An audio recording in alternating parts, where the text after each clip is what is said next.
শ্রীমদ্ ভগবদ গীতার বঙ্গানুবাদ দশম অধ্যায় বিভূতি যোগের শেষ অর্ধ অংশ। শ্লোক 23। আমি রুদ্রগণের মধ্যে শঙ্কর, যক্ষয় ও রক্ষগণের মধ্যে কুবের, আমি অষ্টবসুর মধ্যে অগ্নি এবং পর্বত সমূহের মধ্যে সুমেরু পর্বত। শ্লোক 24। হে পার্থ, আমাকে পুরোহিতগণের মধ্যে বৃহস্পতি বলিয়া জানিও। আমি সেনাপতিগণের মধ্যে কার্তিকেয় এবং জলাশয় সমূহের মধ্যে সমুদ্র। শ্লোক 25। আমি মহর্ষিগণের মধ্যে ভৃগু, বাক্য সমূহের মধ্যে এক অক্ষর প্রণব, যজ্ঞ সমূহের মধ্যে জপযজ্ঞ এবং সাত্তরগণের মধ্যে হিমালয় পর্বত, স্থাবরগণের মধ্যে হিমালয় পর্বত। শ্লোক 26।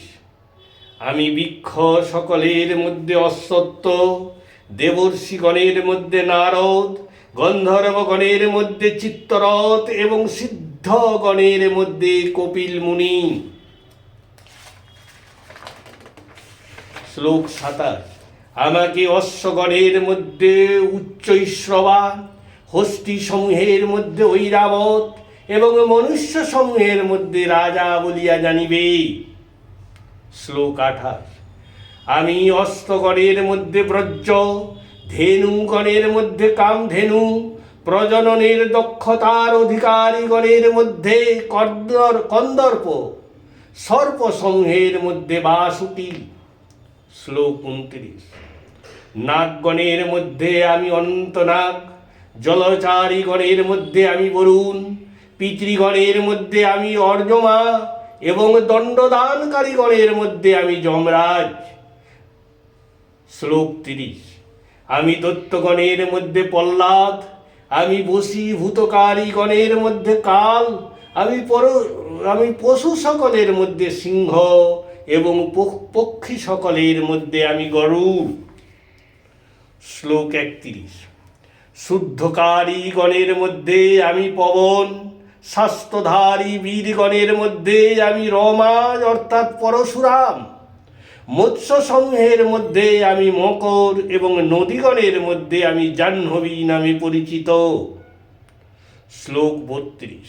হে অর্জুন, আকাশ আদি সৃষ্ট বস্তু সমূহের মধ্যে আমি সৃষ্টি, প্রলয় ও স্থিতি, সমুদয় বিদ্যার মধ্যে আধ্যাত্মবিদ্যা, বাদ ও বিবাদীর মধ্যে আমি বাদ স্বরূপ। শ্লোক 33। আমি বর্ণ সমূহের মধ্যে আকার, সমগ্র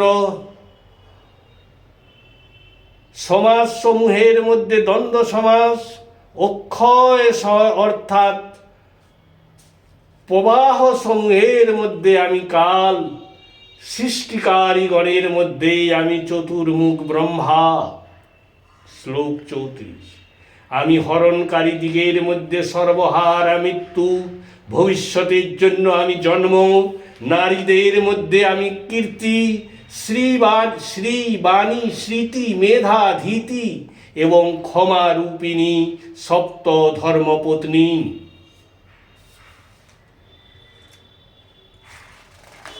শ্লোক 35। আমি সামবেদীয় মন্ত্র সকলের মধ্যে ইন্দ্রস্তুতি রূপে বৃহৎসাম, ছন্দোবদ্ধ মন্ত্রগণের মধ্যে গায়ত্রী ছন্দ, মাস সমূহের মধ্যে আমি অগ্রহায়ণ মাস এবং ঋতুগণের মধ্যে আমি বসন্ত ঋতু। শ্লোক 36।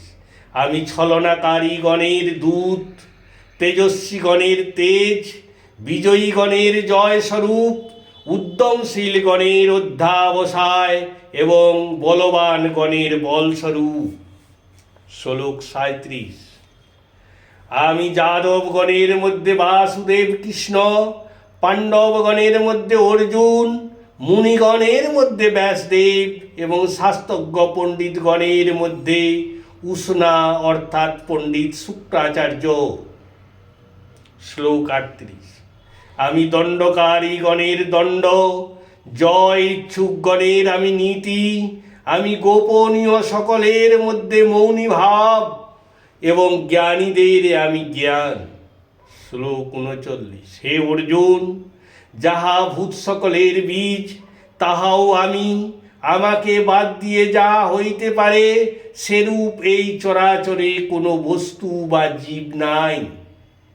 শ্লোক ৪০।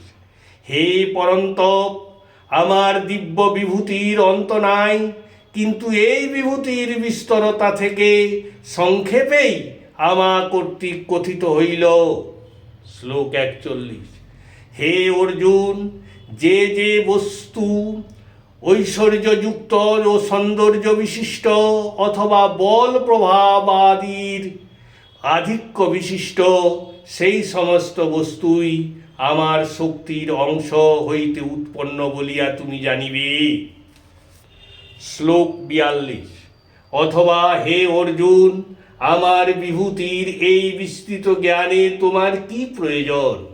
আমি প্রকৃতির অন্তর্যামী পুরুষ রূপে আমার এক অংশ দ্বারায় এই বিশ্বকে ধারণ করিয়া অবস্থান করিতেছি। ইতি ১০ম অধ্যায় বিভূতি যোগে এর বঙ্গানুবাদ সমাপ্ত হইল। শেষ অর্ধ অংশ সমাপ্ত। হরে কৃষ্ণ কৃষ্ণ কৃষ্ণ হরে হরে, হরে রাম রাম রাম হরে হরে। হে কৃষ্ণ করুণা সিন্ধু দীনবন্ধু জগৎপতে, গোপেশ গোপিকা কান্ত রাধা কান্ত নমস্তুতে।